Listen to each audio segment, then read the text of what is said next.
12e journée d'action nationale contre la réforme des retraites. Les manifestants de Moselle-Est se sont regroupés à Sarreguemines ce matin. Le Conseil constitutionnel rendra sa décision demain. Plusieurs scénarios sont envisagés, une censure totale, une censure partielle ou un référendum d'initiative partagée. Les détenus de la maison d'arrêt de Sarreguemines participent aux Jeux sportifs pénitentiaires. Ils étaient 12 à s'affronter dans la présélection pour la finale des prisons du Grand Est.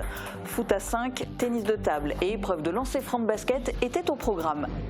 La roue tourne pour le SIDEM. Le syndicat des déchets ménagers de Moselle-Est respire à nouveau. Ses finances redeviennent saines. Comment expliquer un tel revirement de situation? Par la décision de la ministre chargée des collectivités territoriales et de la ruralité qui autorise le SIDEM à étaler une partie de sa dette fournisseur. Résultat de l'opération, les finances du syndicat passent du rouge au vert et deviennent excédentaires tant au niveau de l'investissement qu'au niveau du fonctionnement. Autre effet bénéfique de cette décision, les habitants ne devront pas payer de contribution supplémentaire de 3,05 € par an. Le consul général de France à Sarrebruck est venu à la rencontre d'élèves sarregueminois et pas dans n'importe quel collège, au Himmelsberg où Sébastien Girard était lui-même scolarisé de 1982 à 1986. Un après-midi d'échange pour expliquer son métier et mettre l'accent sur l'importance de l'apprentissage des langues. Bienvenue sur Mosaïque Cristal. Aujourd'hui, on va aussi s'intéresser à nos aînés et en particulier à ceux qui en ont le plus besoin. Les petits frères des pauvres luttent contre l'isolement des personnes âgées. On va en parler avec nos deux invités, Nathalie Schaeffer, responsable de l'équipe des petits frères des pauvres de Sarreguemines, et Guy Adam, bénévole en charge de l'antenne Beachoise. Bonjour à tous les deux. Bonjour. Et merci de participer à cette émission. Je vous donne la parole tout à l'heure. Et puis on terminera cette émission avec de l'ancien qui a le vent en poupe. Après être tombé en désuétude, les disques vinyles font un carton. Alors le vinyle va-t-il détrôner le CD? Élément de réponse en fin d'émission. Pour le moment, on commence avec la 12e journée de mobilisation contre la réforme des retraites. D'habitude, les manifestants du secteur rejoignent le cortège messin, mais aujourd'hui, ils sont restés à Sarreguemines. Notre journaliste Morane est avec eux au centre-ville. Morane, est-ce que tu as pu prendre la température ? Bah oui, comme vous le voyez derrière moi, ils sont tous réunis.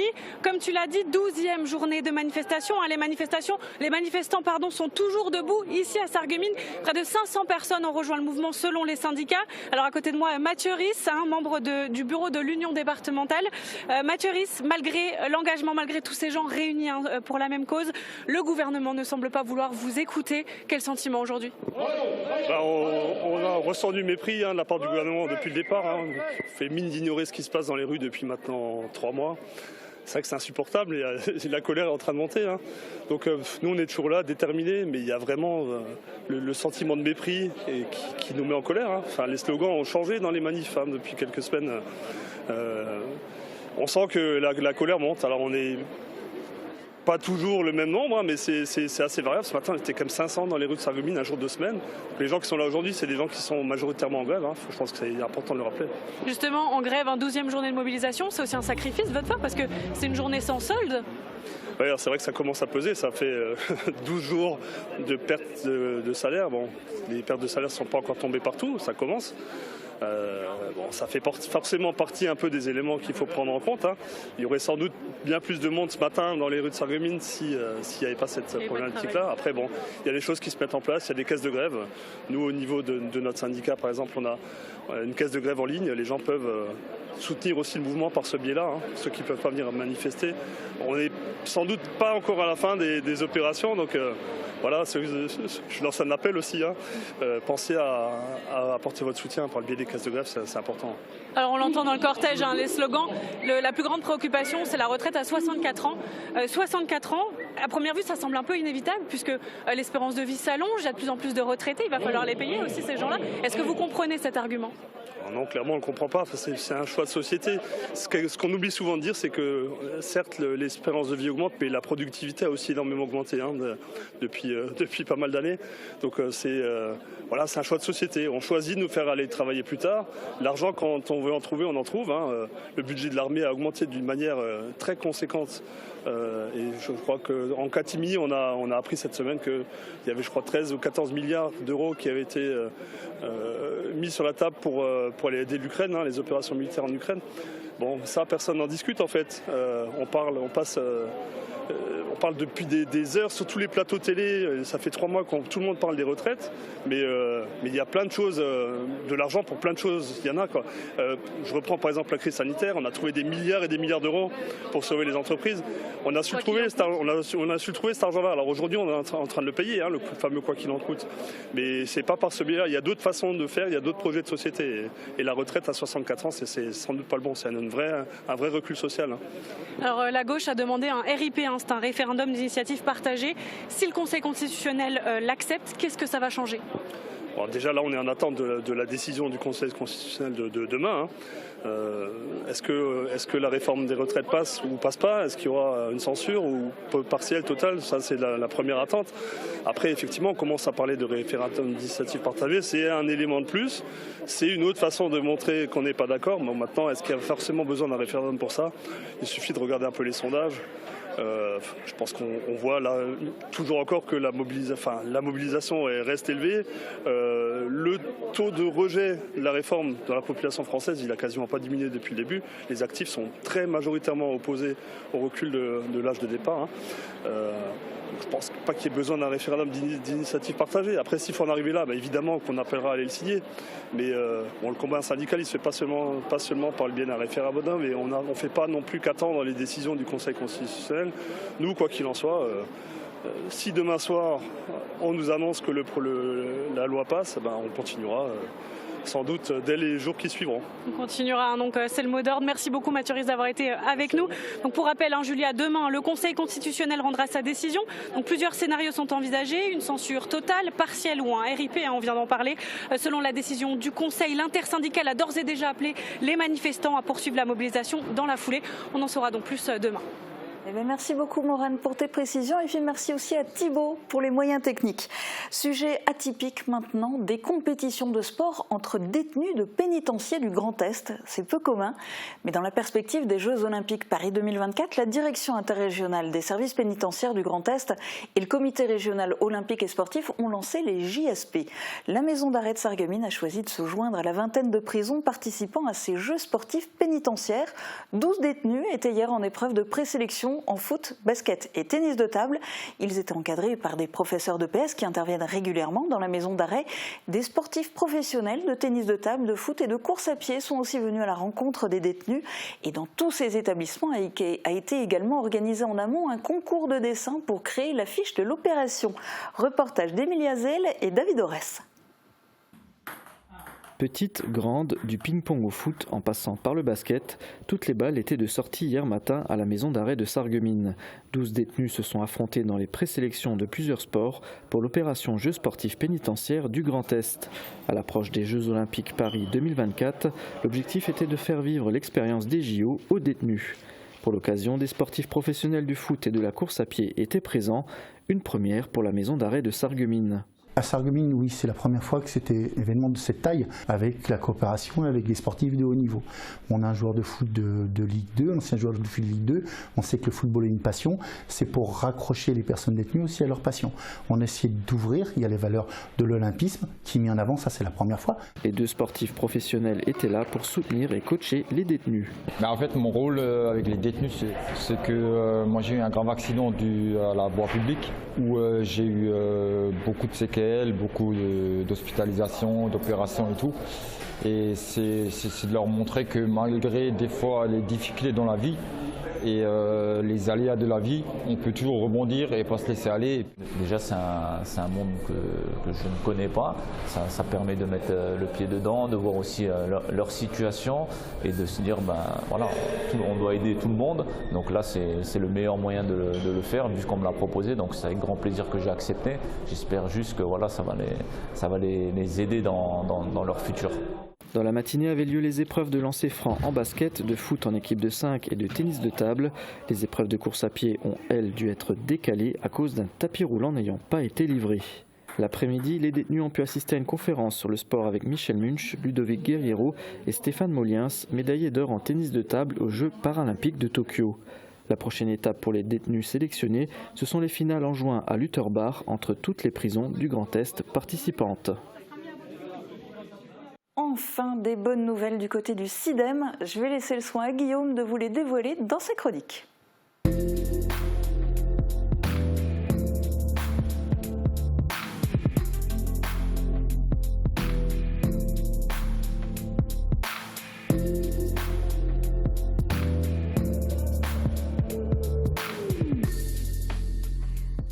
Alors Guillaume, tu étais mardi soir à Morsbach, au siège du SIDEM pour le comité syndical. Comment ça s'est passé? Raconte-nous un petit peu. Ça marche. Il a été exclusivement question de finances. Les élus se sont tout d'abord intéressés au passé en adoptant le compte de gestion 2022 puis le compte administratif 2022. Ce sont deux documents comptables différents mais avec au final les mêmes conclusions chiffrées. L'an passé, le SIDEM a terminé l'année avec un résultat d'exploitation en déficit de 852 782 €. Du côté de l'investissement, le bilan est positif avec un excédent de 56 205 €. Si on prend en compte les résultats reportés, on arrive à un solde d'exécution positif de 3 232 480 €. Tous les membres du syndicat ont approuvé le compte de gestion et le compte administratif 2022. Tous, non, les irréductibles élus du Beacherland, qui n'étaient que deux mardi soir, Katia Heim et Serge Stebler, étaient les seuls donc élus du pays de Beach physiquement présents à Morsbach. Ils se sont à nouveau distingués en s'abstenant au sujet du 4e point à l'ordre du jour du comité syndical et qui concernait l'étalement d'une partie de la dette fournisseur couverte par 2 emprunts bancaires en 2021. Leur décision a plutôt désagréablement surpris Roland Roth, le président du SIDEM, comme vous allez le constater sur ces images. Y a-t-il des avis contraires ou des abstentions sur ce point? 2 abstentions. Ouais. Bon. Chacun est libre de réagir comme il le souhaite. Bon. Bref. C'est sans commentaire, donc ce point est adopté et je vous propose à présent de passer donc au budget 2023. Et on le voit là sur ces images, Guillaume, que Roland Roth n'a clairement pas caché sa surprise et son dépit. Comment tu l'expliques, ce dépit, par rapport à l'abstention des élus du Pays de Beach ? Alors Roland Roth ne comprend pas leur position car pour lui et pour tous les élus hors Pays de Beach qui siègent au SIDEM, cette décision ministérielle exceptionnelle est une excellente nouvelle. Techniquement, elle consiste à étaler les charges afférentes à l'apurement de la dette fournisseur 2021 du SIDEM pour un montant de 10 millions d'euros sur 10 ans. Cela permet au syndicat de transférer cette somme d'argent qui s'élève en fait à 10 542 195 € de l'excédent reporté du budget d'investissement vers le déficit antérieur reporté du budget de fonctionnement et d'en étaler la charge sur 10 ans. Une gymnastique comptable qui permet au syndicat de présenter un budget primitif 2023 excédentaire, tant en investissement qu'en exploitation. Vous voyez en effet ici sur les chiffres qui vont s'afficher sur votre écran que pour 2023, en ce qui concerne le budget d'exploitation, les recettes attendues sont supérieures aux dépenses, plus 2 121 587 €, et en investissement, les recettes sont aussi supérieures aux dépenses, plus 3 379 462 €.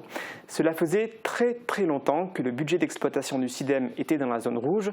Aujourd'hui, il en sort. À noter que les élus du Pays de Beach ne se sont pas abstenus au moment de voter pour le budget primitif 2023. J'en conclus donc qu'ils approuvent le résultat, mais pas la manière dont il a été obtenu. Il y a une conséquence indirecte de cette décision ministérielle. Souvenez-vous, lors de ma précédente chronique consacrée au SIDEM, je parlais de la mise en place possible d'une nouvelle augmentation de 3,05 € par an que les habitants auraient dû payer pour résorber le déficit du SIDEM. Et bien, grâce à la décision ministérielle et à ses conséquences, cette augmentation supplémentaire ne sera pas demandée aux habitants.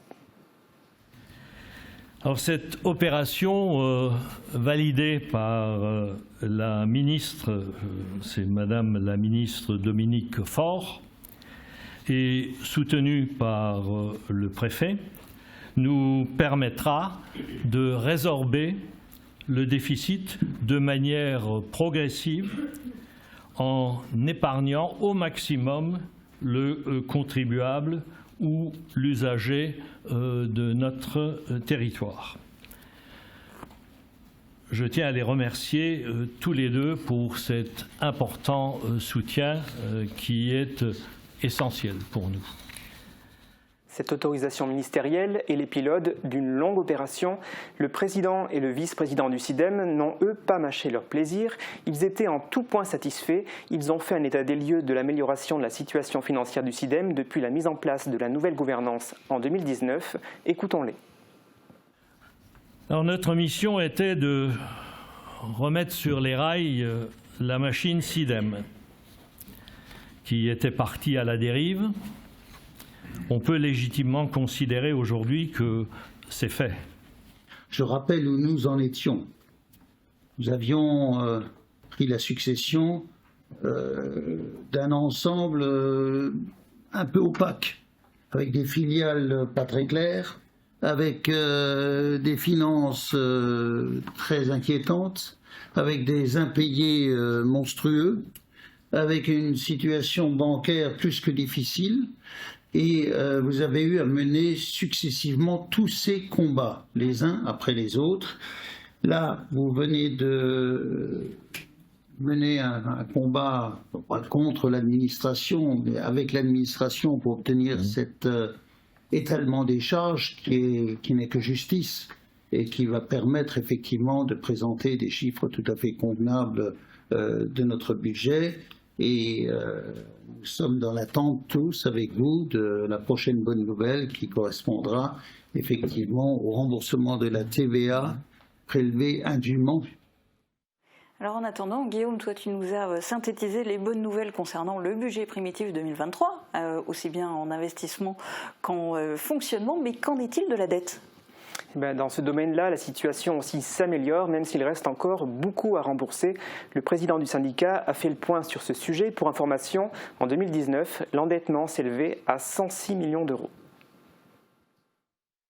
La diminution totale de l'endettement entre 2019 et 2023 est ainsi à hauteur de moins 37 541 611 €, toutes mesures confondues.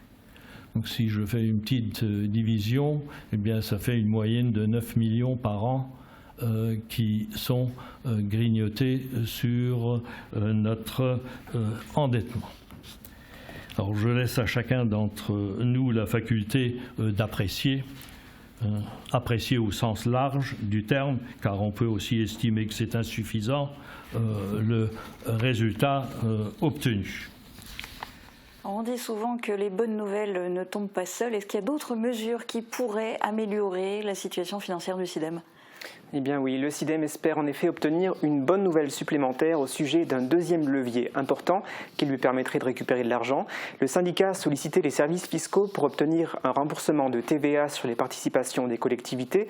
Le dossier est en cours d'étude, chaque facture doit être étudiée et cela prend du temps. Le président du SIDEM ne sait pas quel montant le syndicat pourrait récupérer à l'issue de cette procédure.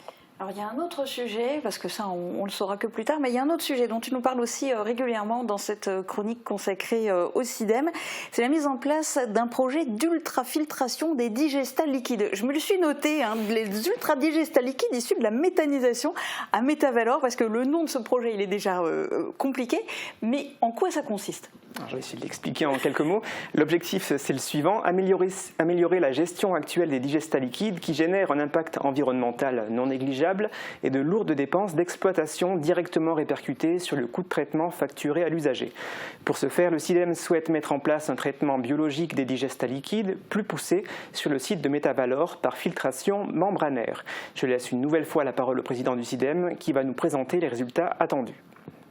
Permettre éventuellement une réutilisation des eaux épurées dans le processus. Donc on réutilise l'eau qui a été épurée et d'autre part de valoriser de façon agronomique les éléments fertilisants contenus dans les concentrats.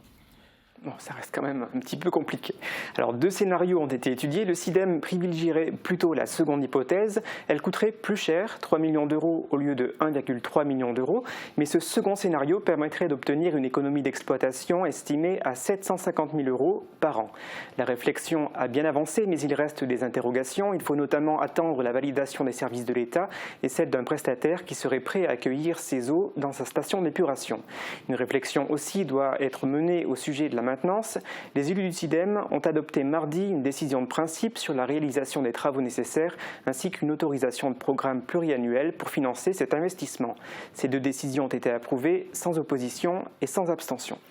Merci pour tes explications, pour ta synthèse et pour ces bonnes nouvelles du CIDEM. L'avenir nous dira quand même si elles vont permettre de retrouver la confiance des habitants, des usagers. Ça risque d'être encore un combat de longue haleine. On va maintenant voir un consul face à des collégiens. Sébastien Girard, consul général de France à Sarrebruck, est venu à la rencontre des élèves du collège Himmelsberg de Sarreguemines. Une occasion rêvée pour eux de découvrir un métier peu connu. Reportage.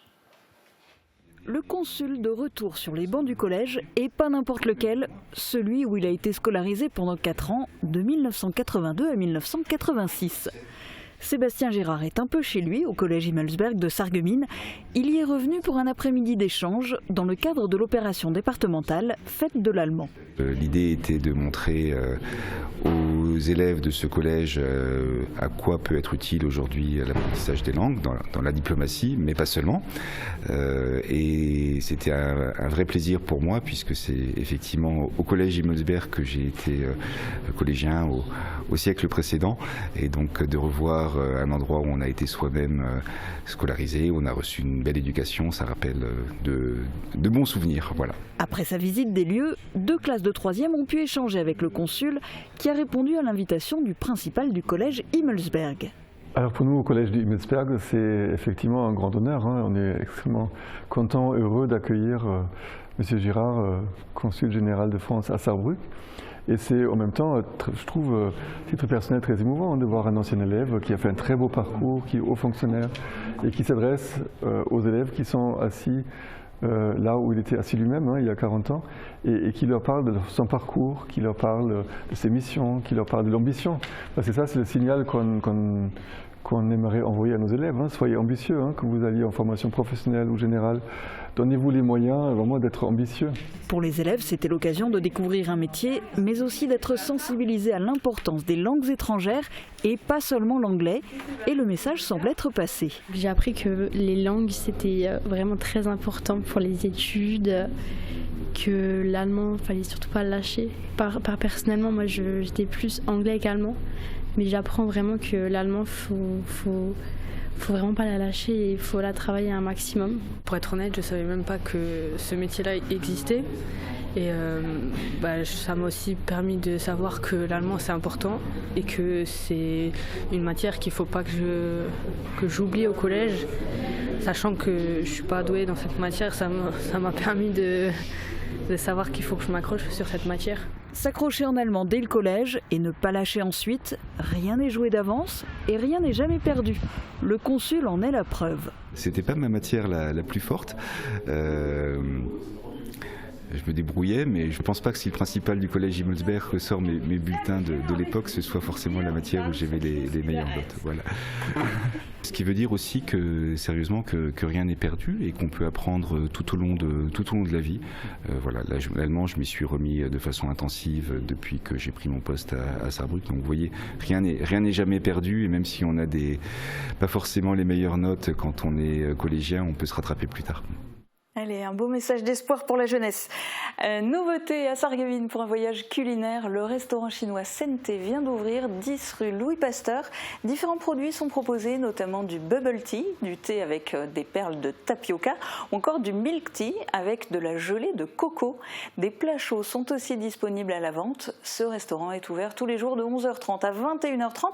4 personnes travaillent dans ce nouveau commerce sarregueminois. On jette maintenant un œil à la météo avant de s'intéresser aux actions menées par les petits frères des pauvres. A tout de suite. Protégez et mettez en lumière votre maison avec toutes les nuances de crépi proposées par Moderabitat. Retrouvez votre programme avec le Crédit Mutuel, partenaire des grands événements de votre région. Une banque qui appartient à ses clients, ça change tout. Bonjour tout le monde, bonne nouvelle, pour demain on va retrouver de belles éclaircies en journée, mais les nuages reprennent l'avantage en soirée.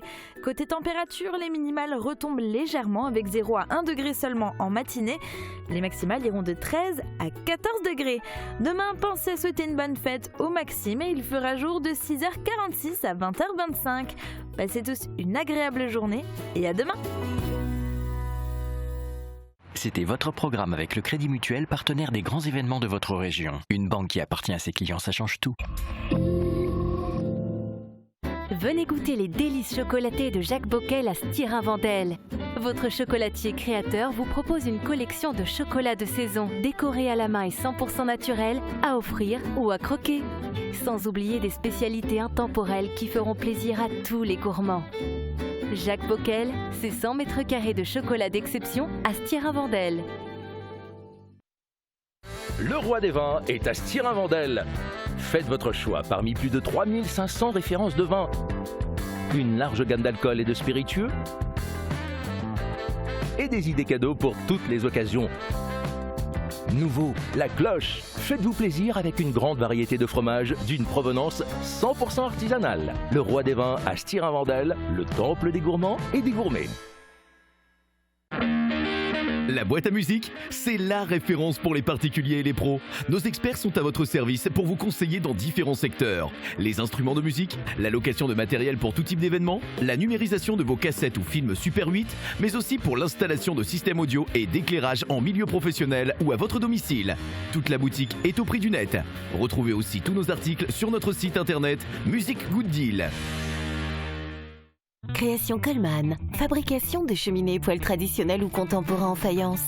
Plus de 1000 références et 60 coloris. Création Coleman à Grosse-Bliederstroff, spécialiste de la cheminée sur mesure depuis 1979.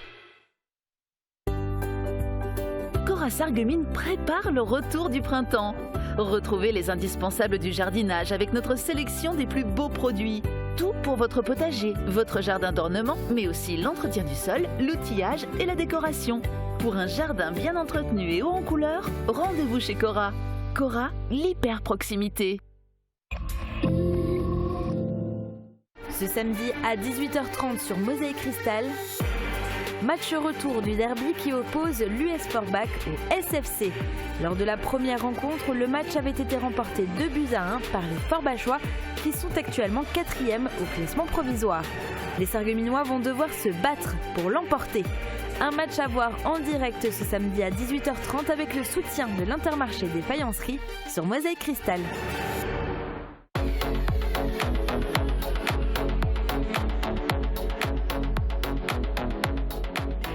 Je suis ravie de vous retrouver pour un nouveau numéro du Cadre. Cette semaine, je reçois Céline Bayard, une jeune chanteuse aux multiples talents.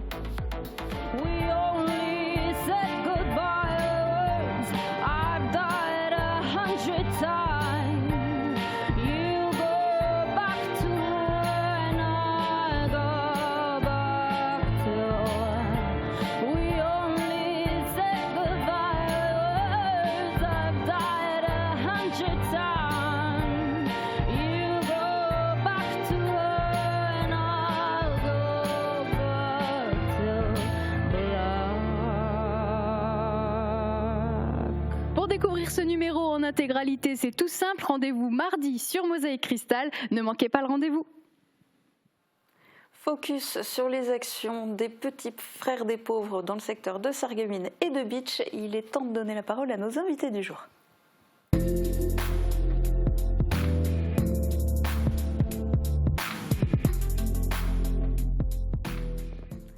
Alors, les Petits Frères des Pauvres, c'est une association à but non lucratif qui existe depuis 1946 en France, mais seulement depuis mars 2009 à Sarreguemines et très bientôt à Bitche. On va en parler dans quelques instants. Mais dites-nous déjà, quelle est votre mission ? Alors, la mission des Petits Frères des Pauvres est d'accompagner des personnes âgées isolées. Alors, nous avons plusieurs actions que nous menons. La priorité, c'est les visites à domicile, donc des rencontres individuelles. Je dis à domicile, mais donc c'est sur le lieu de vie de la personne âgée. Ça veut dire à la maison, en EHPAD, à l'hôpital, en résidence autonomie. S'ajoute à cela des rencontres collectives, telles que des goûters, des vacances, Noël, des sorties, voilà. Indirectement, parce qu'on a entendu beaucoup de choses sur comment étaient traités les seniors, alors du coup, indirectement, en marge, quelque part, de toutes ces actions qui sont votre cœur de départ, est-ce que vous pouvez être amené à être aussi lanceur d'alerte ? Oui, tout à fait. Une des missions des Petits Frères des Pauvres est justement de témoigner de ce qu'on voit et d'alerter le cas échéant, oui. Okay. Alors, les Petits Frères des Pauvres, qui peut en bénéficier et à partir de quel âge ? Alors, à partir de quel âge ? À partir de 50 ans, toute personne isolée peut demander à être accompagnée par un ou plusieurs bénévoles des Petits Frères des Pauvres.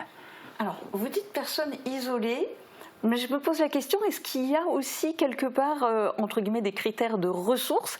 Parce que vous vous appelez les Petits Frères des Pauvres. Sauf qu'une personne âgée peut être isolée sans être pauvre et une personne peut être en difficulté financière sans être forcément isolée. Alors, il faut voir la pauvreté pas seulement d'un point de vue financier ou pécunier, c'est la pauvreté en général avec un grand P. On peut être pauvre de relations, pauvre de plein de choses. Voilà, c'est pauvre dans cette acception-là du terme. Est-ce que vous avez éventuellement le chiffre en tête ? Les Petits Frères des Pauvres sont intervenus auprès de combien de personnes, par exemple, l'année dernière ? Alors, je ne sais pas exactement, mais à Sarreguemines, depuis 2009, la création, les Petits Frères des Pauvres ont accompagné 78 personnes. Actuellement, nous en accompagnons 30. Nous sommes 22 bénévoles et accompagnons 30 personnes âgées. Et puis, il y a un grand rendez-vous chaque année, c'est au moment de Noël. C'est un temps fort ? Oui, c'est le temps fort des Petits Frères des Pauvres, oui. Avec à peu près tout le monde qui y participe ? Ouais, ceux qui peuvent y participer ou veulent, oui. Cette année, l'année dernière, c'était un repas au restaurant. Chaque personne accompagnée reçoit un cadeau. Nous avons eu la visite du Père Noël. Oui, c'est un temps fort où il nous tient à cœur de ne pas laisser les personnes seules. Alors on peut aussi avoir en ce moment un petit aperçu des personnes que vous accompagnez et des activités que vous organisez. Et pour avoir cet aperçu, en fait, c'est la cafétéria de Cora Sarreguemines où il y a une expo photo en ce moment. Ça a été un travail de longue haleine de mener cette expo photo ? De longue haleine, oui, c'était long parce qu'il faut motiver les personnes âgées à être photographiées. Elles n'ont pas trop l'habitude, surtout les plus anciennes. Ensuite, les photos, les autorisations, chercher des lieux qui acceptent d'accueillir l'exposition. Oui, c'était long. Alors, on a beaucoup parlé du secteur de Sarreguemines, mais il y a aussi Guyadan, une antenne des Petits Frères des Pauvres qui est en cours de création à Bitche. C'est pas encore. Vous en êtes où exactement ? Alors, on a commencé très petit. Je dirais que si je prends mon cas, j'ai commencé par Sarreguemines. Étant résident sur le secteur de Bitche, je me suis tourné vers une antenne existante, donc en l'occurrence celle de Sarreguemines. Et je crois que Sarreguemines aujourd'hui a de nombreuses demandes aussi qui émanent du pays de Bitche pour des personnes à suivre, des personnes dans l'isolement. Et donc, c'est tout naturellement qu'en tant que Bitchalena, je vais me retourner un peu vers Bitche pour cette antenne de Sarreguemines. Et alors, qu'est-ce que vous voulez mettre en place exactement ? C'est Sarreguemines, en fait, qui sera présente sur Bitche avec des bénévoles. Nous sommes déjà actuellement 3 bénévoles sur Bitche. Nous allons rencontrer le CCAS de la ville de Bitche la semaine prochaine, qui va évidemment nous mettre sur des pistes de personnes isolées que nous suivrons, et surtout nous faisons un appel à bénévoles sur le secteur de Bitche pour nous rejoindre.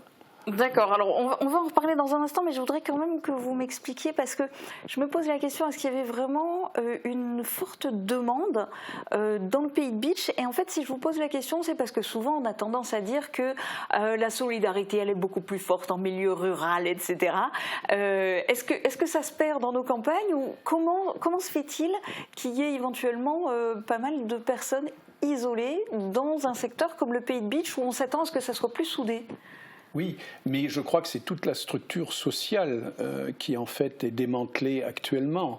De nombreuses personnes sont isolées aujourd'hui. Pourquoi ? Parce que la cellule était familiale, et aujourd'hui les cellules familiales ont tendance un peu à éclater. Pourquoi ? Parce que les enfants souvent quittent, en l'occurrence le pays de Bitche, pour aller travailler. Donc nos aînés sur le pays de Bitche se retrouvent un peu seuls. seuls et se retrouvent, je dirais, autant seuls que dans les villes aujourd'hui. La solidarité, effectivement, est quelque chose qui existe dans les campagnes, mais ce qui manque avant tout, ce sont les structures familiales qui sont démantelées aujourd'hui.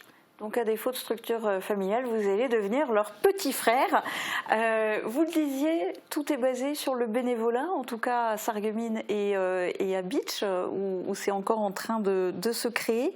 Et vous manquez de monde à Bitche ou aussi à Sarreguemines ?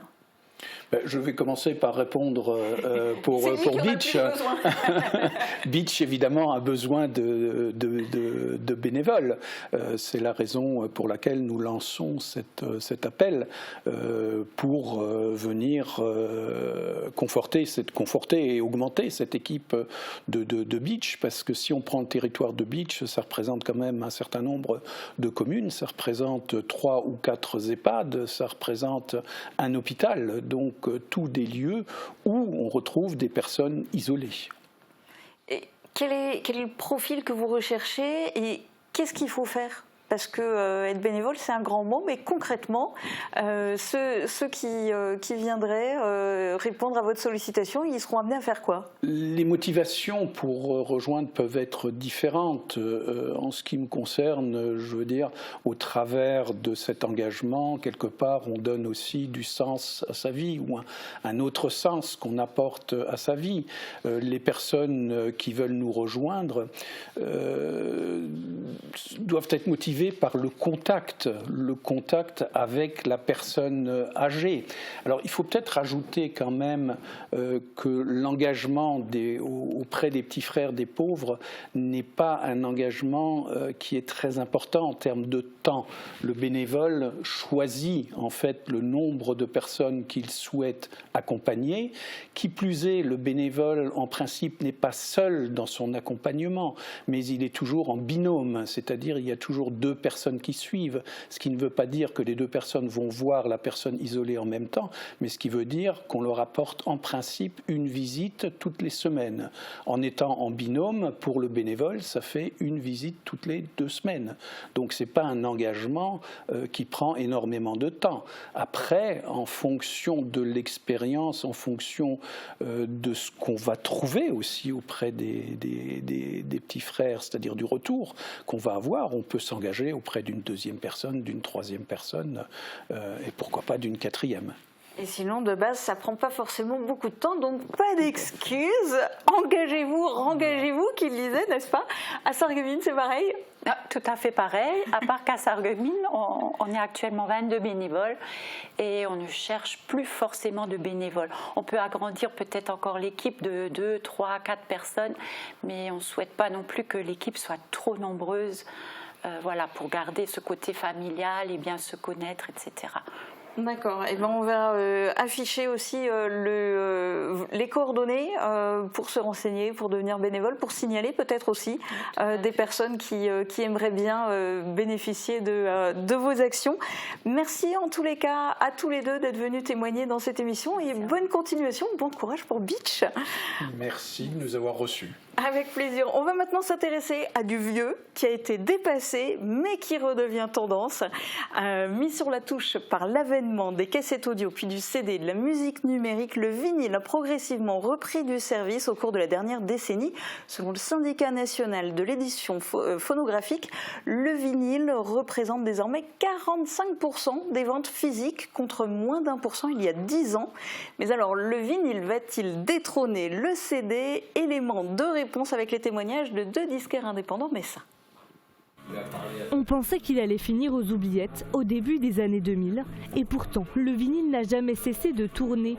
Au fil des années, il est même devenu de plus en plus populaire. À la face cachée, la vente des vinyles représente 60% des ventes. Jusqu'en 2010, ça n'a fait que monter. Puis après, à partir du moment où il y a eu cet événement qu'on appelait le Record Store Day, il y a eu vraiment une espèce d'engouement et chaque année, c'était toujours plus surprenant, toujours plus de disques qui étaient produits, toujours plus de gens qui en achetaient. Jusqu'à aujourd'hui où on a atteint atteint des sommets qu'on a rarement vus depuis les années 80. Même constat à Discover, spécialisé dans la seconde main. Ici, cet objet convoité doit son succès aux passionnés, aux collectionneurs et aussi à la nouvelle génération. Selon le syndicat national de l'édition phonographique, 59% des acheteurs de vinyle ont moins de 35 ans. On a beaucoup de jeunes qui s'intéressent aussi bien au vinyle parce qu'ils ont découvert des choses via le streaming et qu'ils ont envie de découvrir le support original, que des personnes qui viennent uniquement pour les pochettes et qui achètent ça pour de la déco. De nouveaux visages s'affichent désormais sur les 33 tours. On retrouve Orelsan et L'Homme Pâle en tête des ventes en 2022. Depuis quelques années, on vend vraiment beaucoup de rap en vinyle. Beaucoup de rap français. Le marché des ventes de vinyle représente aujourd'hui 89 millions d'euros contre 103 millions d'euros pour les CD, de nouveau en baisse en 2022. Alors cet objet convoité peut-il un jour dépasser la vente de CD ? Ça va dépendre des augmentations de prix. L'année dernière, donc en 2021-2022, on a quand même eu 3-4 augmentations de prix de fabrication par an. Et le problème, c'est que les majors, Universal, Sony, Warner, elles ont vraiment bien profité de cette situation en augmentant leurs prix de façon drastique. C'est plutôt des augmentations de 15 à 20 euros par disque. Ça peut être d'un intérêt variable dans la mesure où ce qui est réédité aujourd'hui ne l'est pas avec la même qualité que les éditions passées. C'est élaboré depuis du numérique, c'est pressé pour pas cher. Le soin qui est apporté au vinyle va décider de l'avenir du vinyle. Or, les grandes maisons de disques, les grands distributeurs n'apportent pas forcément un soin ultime. Au total, plus de 5,4 millions de disques ont été vendus en France en 2022. C'est 3 fois plus qu'en 2016.